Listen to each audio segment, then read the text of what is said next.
ஒரு இயல்பாக மனிதனுடைய மனத்தை குரங்குக்கு ஒப்பிட்டு நாம் வழக்கிலே பேசுகின்றோம். ஆனால் ஈஸ்வர பற்று இங்கே நம் மனமும் குரங்கும் ஒன்றல்ல. மனிதர்கள் அவர்கள் விருப்பத்திற்கொப்ப இப்படி ஒப்பிட்டுக் கொள்கின்றார்கள். குரங்கின் நிலை வேறு, மனிதனின் நிலை வேறு. குரங்கின் நிலை ஒரு நிலையில் தான் உள்ளது. அது ஏதாவது ஒன்றை நாட்டம் அது ஒன்றிலே செலுத்திவிட்டால் அது அதனுடைய நிலையிலே தான் உறுதியாக இருக்கும். குரங்கு பிடி என்று சொல்வார்கள்.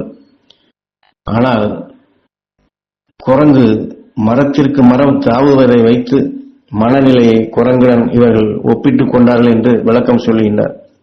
ஆக மனமல்ல குரங்கு, குரங்கல்ல மனம். குரங்கை பற்றி மனிதர்கள் கொண்டிருக்கும் அர்த்தமே வேறு, குரங்கிற்கும் மனிதருக்கும் உள்ள நிலை வேறு. குரங்கின் எண்ணம் மாறாது, குரங்கின் செயலும் மாறாது. தன் எண்ணத்திலேயே தான் அது என்றுமே உள்ளது. மனம் எண்ணம், எண்ணம் மனம் எல்லாமே ஒன்றுதான். ஆனால் மனத்தை பற்றி நாம் ஒரு தெளிவு நமக்கு கிடைக்க வேண்டும் என்பதற்காக இதை சொல்லுகின்றார்கள். நம்முடைய உணர்வுகள் எண்ணங்கள் சந்தர்ப்பத்தில் அது எப்படியெல்லாம் அதனுடைய தொடர் அமைப்புகள் வருகிறது என்றால், பிறப்பிலிருந்து நாம் வளரும் சூழ்நிலை, நம்முடைய பெற்றோருடைய பழக்க வழக்கங்கள், நம்மை சுற்றியுள்ள சுற்றத்தார் நண்பர்கள், இதையெல்லாம் கலந்துதான் அந்த நிலையே வருகிறது. ஆகவே உன்னை நீ உணர வேண்டும், உன் நிலையை நீ ஒருநிலைப்படுத்திக் கொள்ள வேண்டும். தன் எண்ணம், தன் மனம், தன் செயல் எல்லாம் ஒரு நிலையில் இருக்க வேண்டும். இந்த நிலையை புரிந்து கொண்டால் எந்த நிலையும் கிட்டிவிடும் என்று பலமுறை ஏற்கனவே சொல்லியுள்ளேன் என்று கூறுகின்றார். ஏன் இதை சொல்லுகிறார் என்றால், உன்னை நீ உணர வேண்டும் என்றால் இது நாம் வளர்ந்த சூழ்நிலையால் வந்ததா, பெற்றோர்கள் நமக்கு சொல்லிக் கொடுத்த பழக்க வழக்கங்களா, அல்லது மற்ற நண்பர்கள் உறவினர்கள் இவர்களை பார்த்து பழகினோமா, எதை பார்த்து எதை பழகினோம் என்பதை நம்முடைய மனம் எண்ணம் இது இரண்டுமே ஒன்றுதான். அந்த மனமும் எண்ணங்களும் எப்படி இயங்குகிறது, நம்மை நாம் உணர வேண்டும், நம் நிலையை ஒருநிலைப்படுத்திக் கொள்ள வேண்டும் என்பதற்கு தன்னை சொல்லுகின்றார். ஆக குழப்பமுடன் நாம் இருக்க வேண்டியது அவசியமில்லை. எடுத்த காரியத்தை நீ முடிப்பாய், எண்ணியதை செய்வாய். செயல் எல்லாம் அவன் செயல், அவன் செயல் என்று வந்த பிறகு மனநிலையை மாற்றிவிடாது. இந்த இடத்துல ஒரு உற்சாகமும் ஊக்கமும் கொடுக்கின்றார். எல்லாம் அவன் செயல் என்றால் நமக்குள் உயிரான ஈசன் இருக்கும் பொழுது அவனை இயக்குகின்றான், கொடுப்பதை படைக்கின்றான், கொடுப்பதை உருவாக்குகின்றான், கொடுப்பதை செயலாக்குகின்றான். ஆகவே நல்லதை எண்ணி அந்த அருள் வழியில் நாம் வாழ்க்கையில் வழி நடந்து அந்த அருள் உணர்வுகளை நாம் உயிரான ஈசனுக்கு கொடுத்தால் அது அவன் செயலாக அதை உருவாக்கி கொடுப்பான். ஆகவே அவன் செயல் என்ற நிலை வந்த பிற்பாடு நீ எதையும் போட்டு மனதை குழப்ப வேண்டாம், மனநிலையை மாற்றிவிடாதே என்று சொல்லுகின்றார். அடுத்தாற்போல் இந்த உலக நிலையை சுட்டிக்காட்டி இந்த உலக நிலை மாறப்போகின்றது. ஆகவே நீ எடுக்கக்கூடிய இந்த தியானத்தினுடைய வழியிலே வெகு துரிதம் வேண்டும், வெகு துரிதம் வேண்டும் என்று சொல்லுகின்றார். ஏனென்றால் இந்த உலகம் முழுவதுமே சுடுகாடாக கருகக்கூடிய நிலையிலே சென்று கொண்டிருக்கின்றது. ஆகையினால்தான் இந்த தியான வழியினை பயன்படுத்தி சீக்கிரம் இந்த மாற்றத்திலிருந்து தப்புங்கள் என்று சொல்லுகிறேன். காரணம், இன்று அணுகுண்டோ சரி, மற்ற குண்டுகளே சரியோ, இந்த நாடு வெடிக்கப் போகின்றது, அந்த நாடு வெடிக்கப் போகின்றது, நான் வெடித்து விடுவேன் அல்லது இல்லை நான் வெடித்து விடுவேன் என்று ஒருவருக்கொருவர் பயமுறுத்தி கொண்டிருந்தாலும் இங்கே இவர்கள் செயல் எல்லாமே ஒருவருக்கொருவர் இந்த வினைகள் எல்லாமே இதுவே வெடித்துவிடும். காரணம், ஒருவருக்கொருவர் கூடுவதாக கூட்டாளியாக சேர்த்து கொள்கின்றார்கள், இணைந்து கொள்கின்றார்கள். ஆனால் கூட்டத்திலே புகுந்தாலும் அவனும் பெரும் அழிவிற்கே செயல்படுத்துகின்றான். ஒன்றை ஊடுருவி தான் பெரியவனா அல்லது இவன் பெரியவனா, தன் நிலையா அவன் நிலையா என்று நண்பர்களாக சேர்ந்தாலும் சரி, பகைமை பாராட்டினாலும் சரி, காசு பணம் தேடவும், தன்னுடைய அதாவது ஆயுதங்களில் பலத்தை கூட்டவும், மற்றவர்களை அடிமைப்படுத்தவும் தான் ஒவ்வொரு நாளும் முயற்சிக்கின்றதை தவிர இங்கே நண்பனாக அரவணைத்து செல்லும் நிலை இல்லை. ஆகையினால் இதையெல்லாம் தெளிவாக நாம் தெரிந்து கொள்ள வேண்டும். இன்று இயற்கையினுடைய செயலாக்கங்களை இப்படி செயற்கை யோகமாக மாற்றி கடும் விஷத்தன்மையாக மாற்றிக்கொண்ட நிலை இது இப்பொழுதல்ல, நேற்றல்ல, இனி வரக்கூடிய காலமல்ல. எப்பொழுது பேரழிவு வரும் என்று சொல்ல முடியாது. இந்த பூமி தாய் தாங்கக்கூடிய நிலையில் இல்லை. ஏற்கனவே இதையெல்லாம் நினைவுபடுத்தியிருக்கின்றேன். ஆக செயற்கையின் வழியிலே யாரெல்லாம் மற்றதை ஒடுக்க வேண்டும், அழிக்க வேண்டும், தாக்க வேண்டும் என்று எவன் எண்ணினானோ அவன் எண்ணிய எண்ணமே அவனுக்குள் அணுக்களாக விளைந்து அவனையே தாக்குகின்றது.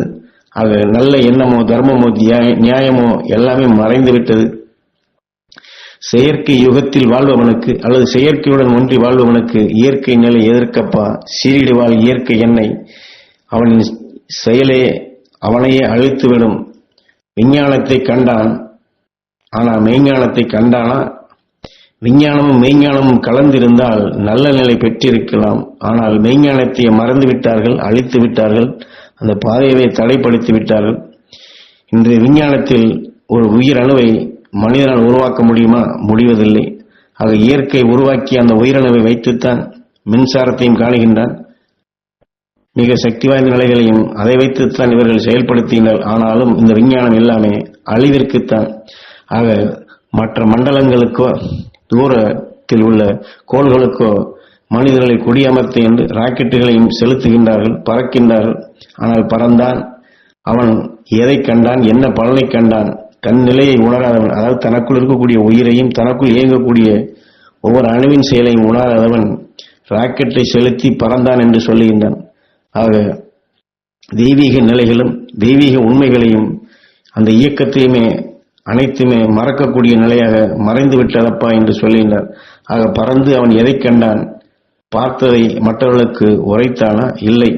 ஆக அழிவின் பாதைக்கு இதையெல்லாம் செல்லுகிறது.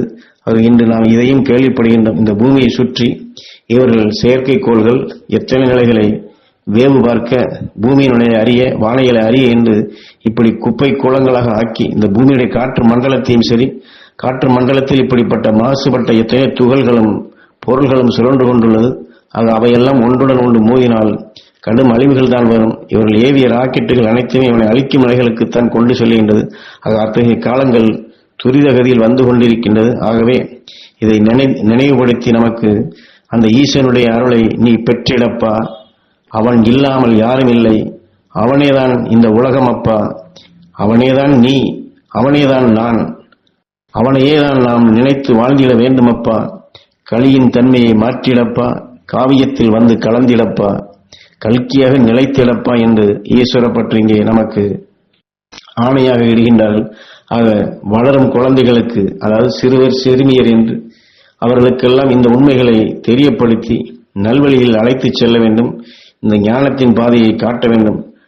காரணம், குழந்தைகளுக்கு இதையெல்லாம் காட்ட வேண்டியதில்லை. இது எதற்கு என்று யாரும் எண்ண வேண்டியதெல்லாம். ஏனால் இது ஒவ்வொருவருடைய தலையாய கடமை. சிறுவர் சிறுமியருக்கு இந்த உண்மைகளை சிறுக சிறுக தெரியப்படுத்த வேண்டும். உலக நிலையும் சொல்லி உணர்த்த வேண்டும். இன்றைய கால சூழ்நிலையும் புரிய வைக்க வேண்டும். அந்த குழந்தைகளுக்கும் புரியும் நிலையாக இதை உரைத்து அவர்களெல்லாம் இந்த அருள் வழியில் வளர்த்து விட்டால் இந்த உலக மாற்றத்தை நாம் மாற்றி அமைக்க முடியும். ஆக அன்பு கலந்து அவர்களுக்குள் இந்த பேருண்மைகளை ஊட்டி அந்த அன்பின் தன்மை கொண்டு இதை வளர்த்திட்டால் நான் உன்னுடனே வருவேன், உன்னுடனே வந்து அந்த உணர்வுகளை ஊட்டுவேன். ஆக எந்த நிலைக்கு சென்றாலும் எந்த இடத்திலே சென்றாலும் இந்த குழந்தைகளுக்கும் புரியும்படியாக ஞானத்தின் பாதைகளை ஊட்டுங்கள். உங்களுடன் இணைந்து நானும் வந்து இந்த உண்மைகளை தெரியப்படுத்துவேன். ஆக சிறு சிறு குழந்தைகளுக்கும் புரியக்கூடிய நிலைகள், இந்த உலக மாற்றத்தை நல்வழிப்படுத்தும் நிலைகளுக்கு கல்கி யுகத்தை உருவாக்குவதற்குத்தான் இத்தகைய பாடமெல்லாம் பேருண்மைகளை எல்லாம் உங்களுக்கு உணர்த்தியுள்ளேன் என்று ஈஸ்வரப்பட்டு நமக்கு இதில் உணர்த்துகின்றார்கள்.